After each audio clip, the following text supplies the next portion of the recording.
അസ്സാം വലൈക്കും. ഷംസു യാക്കൂ. ഈ 2-3 ദിവസമായിട്ട് ഞാൻ മരണത്തെക്കുറിച്ചാണ് ഞാൻ ഇന്ന് പറയാൻ ഉദ്ദേശിക്കുന്നത്.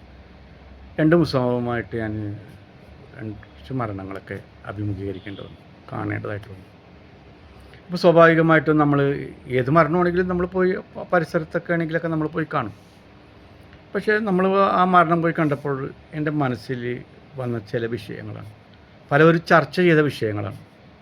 അതിന് പ്രധാനമായിട്ടും ഒരു മരണം കാണാൻ വേണ്ടി പോയപ്പോഴത്തേക്ക് പുറത്തിറങ്ങി നിന്നപ്പോഴത്തേക്കും ധാരാളം ആളുകൾ ഭയങ്കര ശല്യമുള്ളൊരു മനുഷ്യനായിരുന്നു. കുടുംബത്തിനും സമൂഹത്തിനും എല്ലായിടത്തും എവിടെ നോക്കിയാലും ഇയാളെ കൊണ്ട് വലിയ ഷെറായിരുന്നു.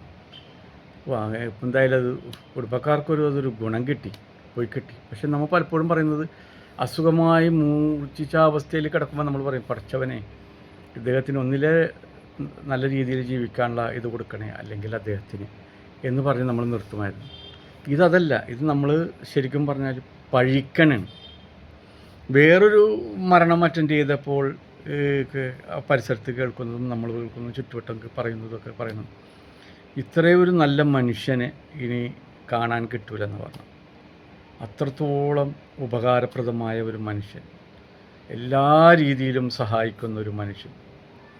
അദ്ദേഹത്തിന് നമ്മൾ പ്രത്യേകം പ്രാർത്ഥിക്കണം. കാര്യം അത്ര ഏത് ഭാഗത്ത് നോക്കിയാലും നല്ല മനുഷ്യൻ.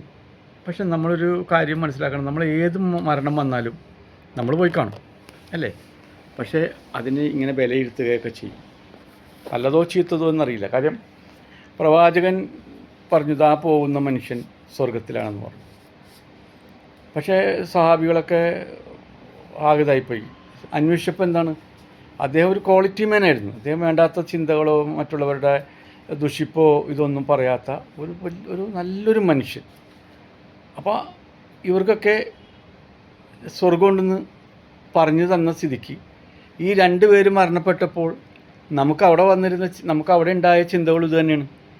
ഒരാൾ നരകാവകാശിയുമായി, മറ്റൊരാൾ സ്വർഗാവകാശിയുമായി. അപ്പോൾ ഇവിടെ തന്നെ നമ്മളെ വിലയിരുത്തുന്ന ഒരു സന്ദർഭമുണ്ട്. അത് ശരിക്കും പറഞ്ഞാൽ അത് അവിടെയും അങ്ങനെ തന്നെയാണെന്നാണ് എൻ്റെ വിശ്വാസം.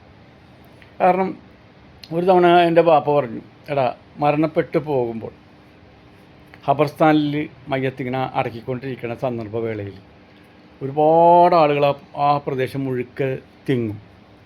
അന്നേരം പലവരെക്കുറിച്ചും പലതും പറയും.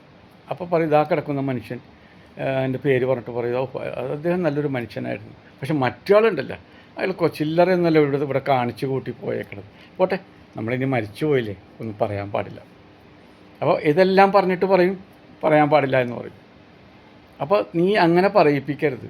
നമ്മൾ ഈ ദുനിയാവിൽ ജീവിക്കുമ്പോൾ പരമാവധി മറ്റുള്ളവരെ ഉപദ്രവിക്കുക എന്ന് പറഞ്ഞാൽ നമ്മൾ മറ്റുള്ളവരെ ചതിക്കുക, വഞ്ചിക്കുക, തേജോവധം ചെയ്യുക, അങ്ങനെയൊക്കെ ഉണ്ട്. ഇപ്പോൾ തേജോവധങ്ങളാണല്ലോ ഇപ്പോൾ ഏറ്റവും കൂടുതൽ നടക്കുന്നത്. ഇപ്പോൾ തേജോവധങ്ങളാണ്.